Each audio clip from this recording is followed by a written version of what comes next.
Mesdames et messieurs, j'ai l'honneur d'être ici au Lualaba à Kolwezi pour la 5e édition de l'événement Katanga Business Meeting, Kolwezi Business Meeting, et à mes côtés, le visionnaire de ce bel événement qui n'est autre que Monsieur Moussounka.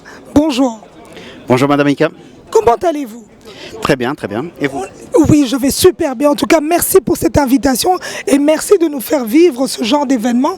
Vous savez, c'est comme si, je le disais tout à l'heure, c'est comme si on est dans le désert et puis vous avez pu implanter un événement si grandiose. Félicitations d'abord. Merci beaucoup, merci. Cette vision, le KBM aujourd'hui qui n'arrête pas de grandir, aujourd'hui on arrive à une 5e édition.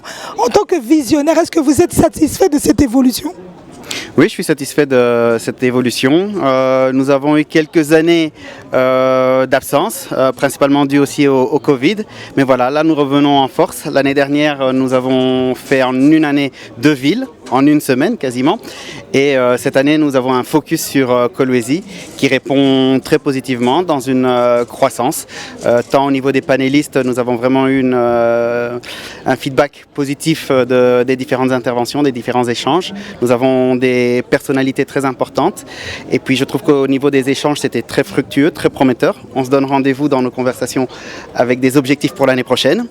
Du point de vue des exposants, il y a aussi une implication forte de la part des miniers, dont je peux citer Kamoa, KCC, Moumi, la GKMIN, l'ARSP, qui sont nos gros partenaires et qui ont participé à ces débats et qui jouent un rôle important dans l'économie tant régionale que nationale. C'est important de le dire aussi parce que vous offrez cette plateforme de rencontre. Ce n'est pas toujours évident, vous savez, tous ces hommes de vision et ces femmes de vision qui se rencontrent autour d'une cause noble. Parce qu'aujourd'hui, on peut le dire haut et fort, la République démocratique du Congo prend une place dans ce monde des mines et vous amenez ça sur la table.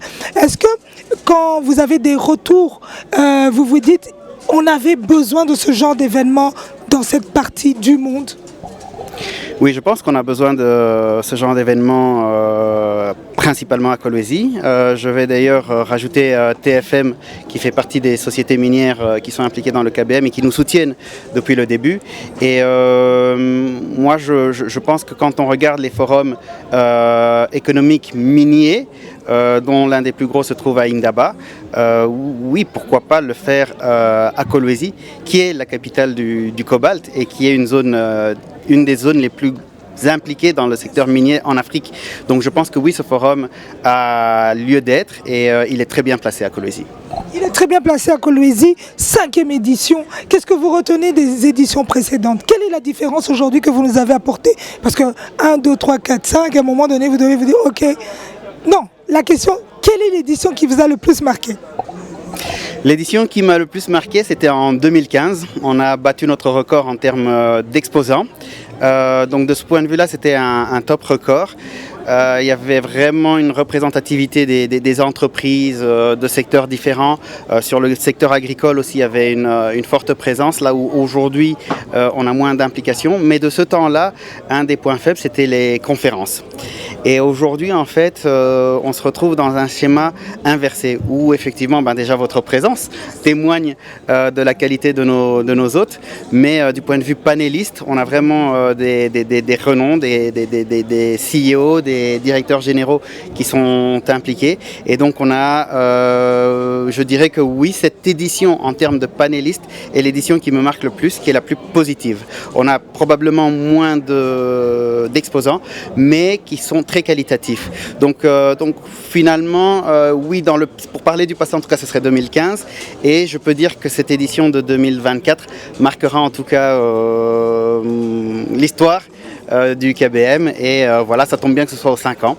Donc oui, il y a une différence sur cette édition et j'espère que de par les échanges que j'ai pu avoir, les prochaines éditions seront davantage plus intéressantes. Il y a un point qui marque ce KBM, c'est que c'est un événement 100% congolais, organisé par les Congolais, pour les Congolais, et la main-d'œuvre est congolaise, sans oublier ce clin d'œil, le nombre de femmes qu'on trouve dans l'organisation, les héros dans l'ombre, ce sont des femmes. Un point par rapport à cela. Oui, tout à fait.